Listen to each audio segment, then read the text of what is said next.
Your own self-realization is the greatest service you can render the world. Ramana Maharshi. There's a question so simple it sounds innocent, but it has the power to destroy every lie you've ever told yourself about who you are. 3 words. Just 3 words that a young man in India discovered over a century ago. 3 words that can either terrify you or finally set you free from the prison you've been decorating your entire life. Breathe deeply.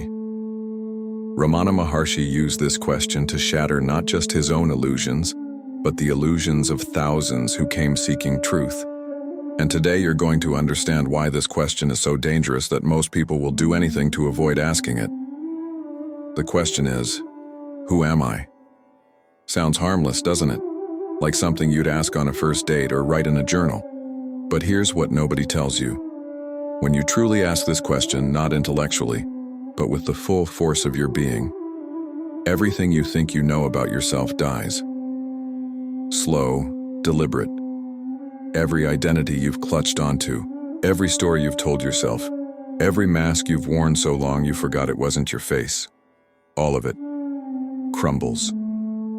If you've been running from yourself your whole life, hiding behind achievements, relationships, addictions, spiritual practices, even your own trauma, what you're about to hear will either send you running back to your comfortable lies, or it will crack you open to a truth so profound that you'll never be able to pretend again. So I'm going to ask you right now, are you ready to stop lying to yourself because there's no going back once you truly see? Let me paint you a picture. You're at a family gathering. You know the kind. Everyone's sitting around making small talk, playing their roles. And someone asks you that inevitable question. So what do? You answer automatically. Your job title rolls off your tongue like a prayer you've memorized. I'm a teacher. I'm an entrepreneur. I'm a mother. I'm a survivor. But what if they didn't stop there? What if they kept digging? But who are you beyond that job? Who are you when you're not being a mother? Who are you when you strip away that identity you've worked so hard to build? Notice the discomfort rising in your chest right now. Most of us would panic. We'd stammer. We'd change the subject. Because we've spent our entire lives building this house of cards we call our identity, and someone just asked us to remove the foundation. I am successful. But who knows about this success? I am broken. But who is aware of being broken? I am spiritual. But who observes this spirituality? I am healing. But who experiences this healing? See, we don't just have identities, we are our identities. We've fused so completely with our stories that we can't tell the difference between the character and the actor. We've been playing a role so long we forgot we were acting. Think about your earliest memory of learning who you were supposed to be. Maybe it was your parents telling you to be good. Maybe it was school teaching you to be smart. Maybe it was society showing you how to be acceptable. Layer by layer, year by year, we built this elaborate costume. And the costume became so heavy, so complex, so seemingly real, that we forgot we were wearing it. But Ramana discovered something that will shake you to your core. Every single one of these identities is a prison. Beautiful prisons, decorated with our achievements, our relationships, our spiritual practices, even our wounds. But prisons nonetheless. You think you're free because you chose your career, your partner, your lifestyle. But did you choose them? Or did your conditioning choose them? Did you choose them? Or did your wounds choose them? Did you choose them? Or did your need to prove something choose them? When Ramana was 16, he experienced something that most of us spend our entire lives avoiding. He stopped running from himself, not gradually, not through therapy or meditation or self-help books, suddenly, completely, irreversibly. And what he found wasn't another, better identity. What he found was something that had been there all along, watching every identity come and go like clouds across an endless sky. Who you are is not who you think you are. Now here's where it gets dangerous. Here's where your mind will start fighting back like a cornered animal, because the ego knows, it knows, that this question is its death sentence.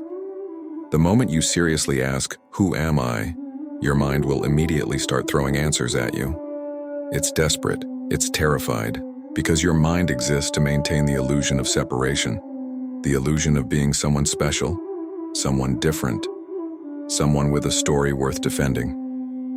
I am John. But who is aware of being John? I am a father. But who knows about being a father? I am successful. But who observes this success? I am damaged. But who experiences this damage? See what's happening? Every answer your mind gives becomes another question. Every identity you claim dissolves under investigation. It's like trying to grab water. The harder you squeeze, the more it slips through your fingers. I am my thoughts. But who is listening to these thoughts right now? Who is aware that thinking is happening? If you were your thoughts, how could you observe them? How could you choose which ones to believe? I am my emotions. But who feels these emotions? When you're angry, there's the anger, and there's the one who knows about the anger.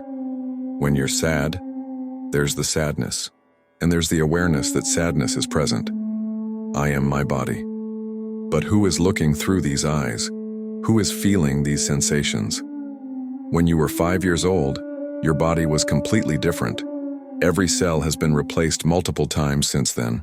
But something in you knows you're the same person. What is that something? This is where most people run. This is where most people go back to their phones, their work, their relationships, their addictions, their spiritual bypassing, because this questioning is threatening the very foundation of who they think they are. But Ramana wouldn't let you run.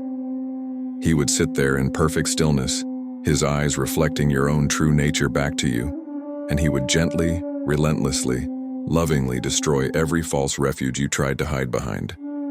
Carl Jung understood this process. He called it individuation, the painful, necessary process of becoming who you truly are by destroying who you're pretending to be. But Jung was trying to find a better, more authentic personality. Ramana was showing that the very idea of being someone is the source of all suffering. Think about it. When do you suffer most? When your identity is threatened. When someone doesn't see you the way you want to be seen. When life doesn't match the story you've told yourself about who you are. The successful person suffers when they fail. The spiritual person suffers when they're not enlightened enough. The victim suffers when they can't be rescued. The healer suffers when they can't fix everyone. The strong person suffers when they show weakness. But what if you weren't any of these people? What if these were just costumes you'd been wearing? What if the one who suffers isn't actually you? Ramana discovered that beneath every mask, behind every identity, prior to every story, there is something that has never been wounded, something that has never failed, something that has never needed to prove itself, something that is perfectly still, perfectly aware, perfectly free, and that something is what you actually are. Now we come to the moment of truth, the moment that changed everything for Ramana, and will change everything for you if you have the courage to go where this pointing is taking you. The question, who am I, doesn't have an answer your mind can grasp. It's not meant to be solved like a puzzle. It's not meant to give you a better understanding of yourself. It's meant to dissolve the one who is asking the question. When you truly investigate, not intellectually, not as a mental exercise, but with your whole being, you discover something that will either liberate you completely or terrify you back into your comfortable prison. There is no solid, permanent, findable you anywhere. What you call yourself is just a collection of thoughts arising and passing away, memories appearing and disappearing, sensations coming and going, emotions flowing through like weather patterns, stories being told and retold. But all of this is just content, like movies playing on a screen. And you are not the movie. You are the screen itself. You are not the wave. You are the ocean. You are not the dream. You are the dreamer. You are not the thoughts. You are the awareness in which thoughts appear. Ramana realized this when he was 16, lying on the floor of his uncle's house investigating what it would be like to die. as he traced every aspect of what he took to be himself, his body, his mind, his personality, his memories, he found that all of it could disappear, and something would remain. Something was aware of the body, but was not the body. Something was aware of the mind, but was not the mind. Something was aware of the person, but was not the person. And that something, that pure, aware presence, had never been born, could never be damaged, and would never die. This isn't philosophy. This isn't a beautiful idea to think about. This is the most practical, most immediate, most obvious truth about what you are right now. The awareness reading these words right now, is that awareness worried about your identity? Is that awareness concerned about your story? Is that awareness trying to become something or prove something or fix something? Or is it just aware, effortlessly present, naturally peaceful, already complete? When you realize that you are this awareness and not the temporary content that appears within it, something extraordinary happens. The fear of not being enough dissolves, because you're not a someone who could be lacking. The need to prove yourself disappears, because there's no separate self to prove. The exhaustion of maintaining your image ends, because you realize you never had an image to begin with. Every wound belongs to a character in the story. Every failure belongs to someone who was trying to succeed. Every rejection belongs to a person who needed to be accepted. But you are the space in which all stories appear and dissolve. The masks don't define the face that was never born and will never die. When Ramana stopped running from the question, "Who am I?" something extraordinary happened. Not just to him, but to everyone who encountered him. He became a living demonstration of what it means to exist without the burden of being someone. People would travel from around the world to sit with this man who had dissolved every false identity, and just being in his presence would show them what they truly were. He didn't teach them to become enlightened.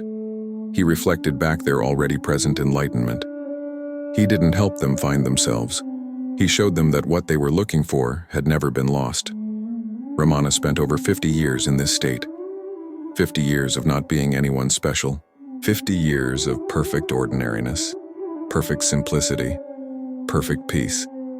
He had no degrees, no credentials, no special powers. He had simply stopped pretending to be someone and discovered the infinite freedom of not being. So what does this mean for you? What does this mean for your life, your relationships, your work, your healing journey? It means that every problem you think you have belongs to someone who doesn't exist. Every wound you're trying to heal belongs to a character in a story.